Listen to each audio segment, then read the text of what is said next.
Pasko na, sinta ko. Nalalapit na Kapaskuhan, masayang selebrasyon sa PUP. Schoolmates, ilang tulog na lang, Pasko na.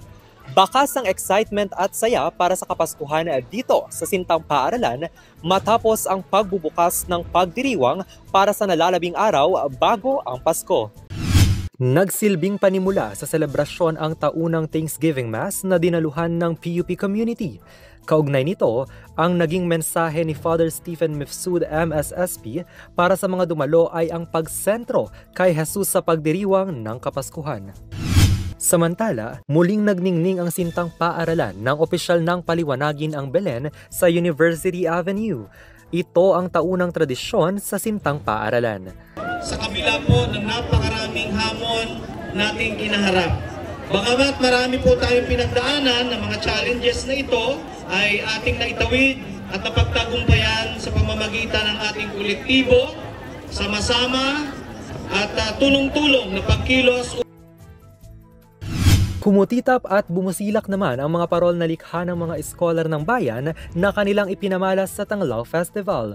Isa ang parol na gawa ni Melissa M. Esguerra, Carla Ann Salvador at Christine Bongot mula sa PUP San Juan ang natunghayan ng Isko community. Anila, ang produktong ito ang sumisimbolo sa Paskong Pinoy na kumakatawan sa iba't ibang pagtingin ng mga eskolar ng bayan sa Pasko sa Pinas. Hindi dito natatapos ang Pasko sa Sinta. Simula Disyembre 2 hanggang 20, bukas ang Christmas Bazaar sa University Avenue, kaya naman ano pang hinihintay mo? Dito ka na bumili ng regalo.